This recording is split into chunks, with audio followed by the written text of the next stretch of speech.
पांचवी बात यह है कि ये जो ऑर्डर है उत्तर प्रदेश की योगी आदित्यनाथ सरकार का, ये ऐसा दिख रहा है कि हिटलर की रूह उनमें समा चुकी है। निर्देशित किया गया है कि अपने प्रोप्राइटर के या काम करने वालों के नाम जरूर डिस्प्ले करें। ये इसलिए जरूरी है ताकि किसी प्रकार का कोई कंफ्यूजन किसी भी कावड़िए के अंदर ना रहे। कांवड़ यात्रा पर योगी सरकार के नए फरमान से देश में सियासी तूफान खड़ा हो गया है, क्योंकि इसके तहत प्रशासन ने एक समुदाय के होटल, ढाबा संचालकों, दुकानदारों और फल सब्जी बेचने वालों को निशाने पर ले लिया है। उनके अपने नाम का बैनर लगाकर सामान बेचने का फरमान पुलिस ने सुनाया है। यूपी के जनपद मुजफ्फरनगर में तो सरकार के आदेश को लागू कराने में प्रशासनिक अधिकारी शिद्दत से जुटे हैं। यहाँ तक कि पुलिस प्रशासन ने एक समुदाय के उन लोगों को ही सड़कों और दुकानों पर सामान बेचने की अनुमति दी है जिन्होंने अपनी पहचान को प्रदर्शित किया है, वरना पुलिस द्वारा साफ कहा गया है कि नाम की पहचान के बिना एक वर्ग विशेष किसी खान पान के सामान की बिक्री जिले में नहीं कर सकेगा। आपको बता दें कि मुजफ्फरनगर एसएसपी अभिषेक सिंह का इस मामले में एक बयान मंगलवार को सामने आया था, जिसके बाद ही राजनीतिक दलों में घमासान छिड़ गया है। पुलिस कप्तान के इस बयान से ट्विटर पर सत्ता पक्ष और विपक्ष के नेताओं में एक दूसरे की पोस्ट पर वार पलटवार की झड़ी लगी है। विपक्ष अगर सरकार के नए फरमान पर सवाल उठा रहा है तो बचाव में सरकार के मंत्री से बीजेपी के नेता बढ़ चढ़कर बयानबाजी कर रहे हैं। इसमें चाहे राज्य मंत्री कपिल देव अग्रवाल हो या फिर मुजफ्फरनगर सीट से लोकसभा चुनाव हारे पूर्व केंद्रीय मंत्री संजीव बालियान। आइए सुनाते हैं एसएसपी का वो बयान जिस पर मचा है सियासी घमासान।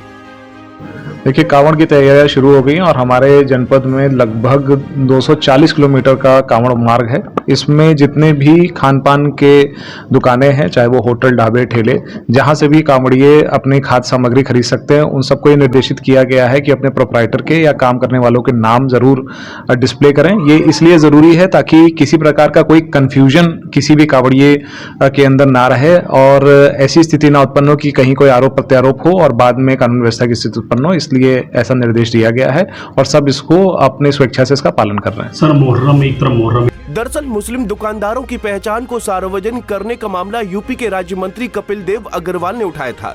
मंत्री ने कहा था कि हिंदू धर्म के देवी देवता के नाम पर मुस्लिम अपनी दुकान न चलाएं। उसके बाद अब फिर से कपिल देव अग्रवाल का बयान इस मामले में सामने आया है, जिसमें योगी के मंत्री ने ओवैसी और अखिलेश यादव पर हमला बोला है। कहा कि कुछ लोग बेवजह आपत्ति कर रहे हैं, उनको ये पता नहीं है कि इससे धर्म भ्रष्ट होता है और पूरी कांवड़ यात्रा की पवित्रता भंग होती है।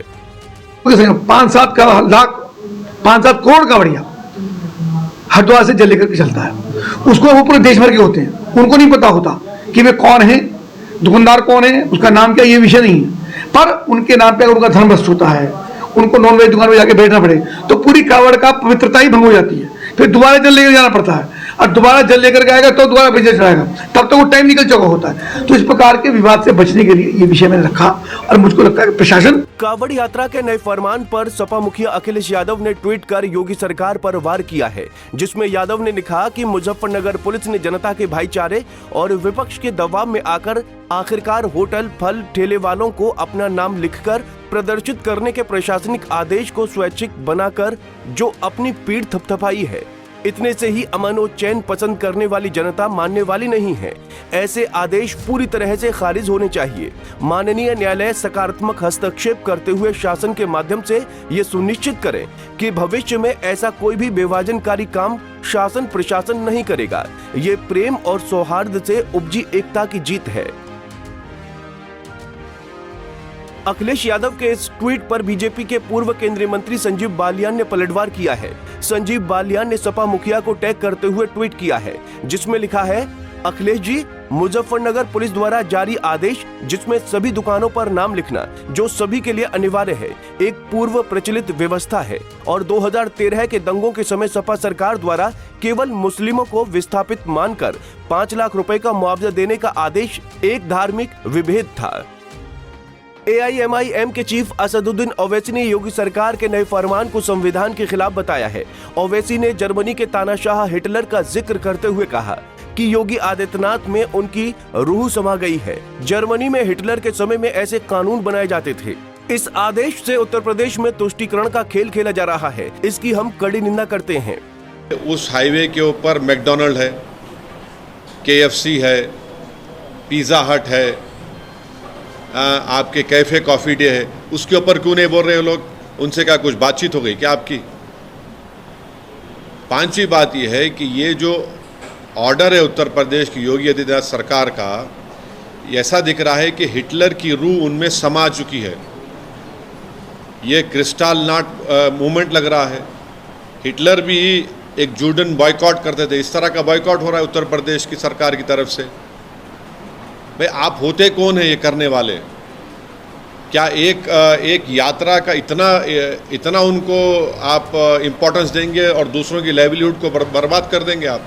हालांकि मुजफ्फरनगर पुलिस कप्तान अभिषेक सिंह के बयान को देखें तो वो कांवड़ यात्रा को लेकर कानून व्यवस्था का हवाला दे रहे हैं, लेकिन उनके फैसले पर सवाल ये उठ रहा है कि उनकी पुलिस सिर्फ एक ही समुदाय के होटल संचालक, दुकानदार, ठेले और साइकिल पर सामान बेचने वालों के नाम का बैनर लगवा रही है। फिर समाज का इस तरह से बंटवारा करने का कोई प्रावधान भी संविधान में नहीं है, बल्कि इस तरह के आदेशों से एक वर्ग के अधिकारों का हनन हो रहा है।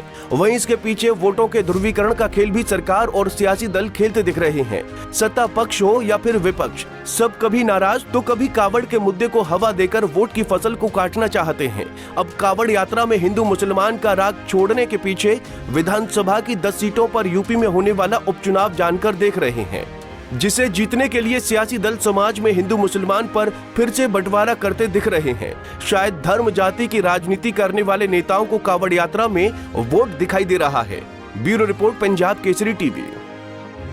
हमसे जुड़े रहने के लिए हमारे YouTube चैनल को सब्सक्राइब करें और नई वीडियो की नोटिफिकेशन के लिए बेल आइकॉन को दबाएं।